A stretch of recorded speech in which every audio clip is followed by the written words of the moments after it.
അത്യാഹിതം വന്നാലും നമ്മൾ ആദ്യം വിളിക്കുന്നത് പോലീസിനെയാണ്. അപ്പോൾ പോലീസിന്റെ നമ്പർ നമ്മൾ അറിഞ്ഞിരിക്കണം. അല്ല, എന്തെങ്കിലും തീപിടുത്തമാണെങ്കിലോ നമുക്ക് വിളിക്കേണ്ടത് ഫയർഫോഴ്സിനെയാണ്. ഫയർഫോഴ്സിന്റെ നമ്പറും നമ്മൾ അറിഞ്ഞിരിക്കണം. മറ്റേതെങ്കിലും മെഡിക്കൽ എമർജൻസി ആണെങ്കിൽ നമുക്ക് വേണ്ടത് ആംബുലൻസ് ആണ്. ആംബുലൻസിന്റെ നമ്പറും നമ്മുടെ പക്കൽ വേണം. അങ്ങനെ എത്ര ടെലിഫോൺ നമ്പറുകളാണ് നമ്മൾ സൂക്ഷിച്ചു വെക്കേണ്ടത്? പോലീസ് വാഹനങ്ങളിൽ എഴുതിയിരിക്കുന്ന 112 എന്ന നമ്പർ നിങ്ങൾ ശ്രദ്ധിച്ചിട്ടുണ്ടോ? 112ലേക്ക് നിങ്ങൾ ഒരു കോൾ വിളിക്കുമ്പോൾ അത് ചെന്നെത്തുന്നത് കേരള പോലീസ് ആസ്ഥാനത്ത് പ്രവർത്തിക്കുന്ന കൺട്രോൾ റൂമിലേക്കാണ്. നിങ്ങളുടെ ആവശ്യങ്ങൾ ചോദിച്ച് മനസ്സിലാക്കി അത് എത്രയും പെട്ടെന്ന് നിങ്ങളുടെ തൊട്ടടുത്തുള്ള പോലീസ് വാഹനത്തിലേക്കാണ് ആ മെസ്സേജ് കൈമാറുന്നത്. GPS-ന്റെ സഹായത്തോടെ ഓരോ പോലീസ് വാഹനത്തിന്റെയും ലൊക്കേഷൻ നമുക്ക് കൺട്രോൾ റൂമിൽ ഇരുന്ന് തന്നെ മനസ്സിലാക്കാനായി സാധിക്കും.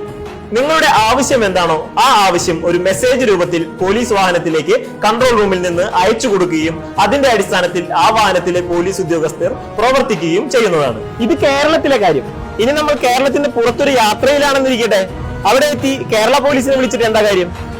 അവിടുത്തെ ഫയർഫോഴ്സിന്റെയും പോലീസിന്റെയും ആംബുലൻസിന്റെയും എല്ലാം നമ്പർ ശേഖരിച്ചു വെക്കുന്നത് എളുപ്പമുള്ള കാര്യമാണോ? ഇനി അതൊന്നും വേണ്ട.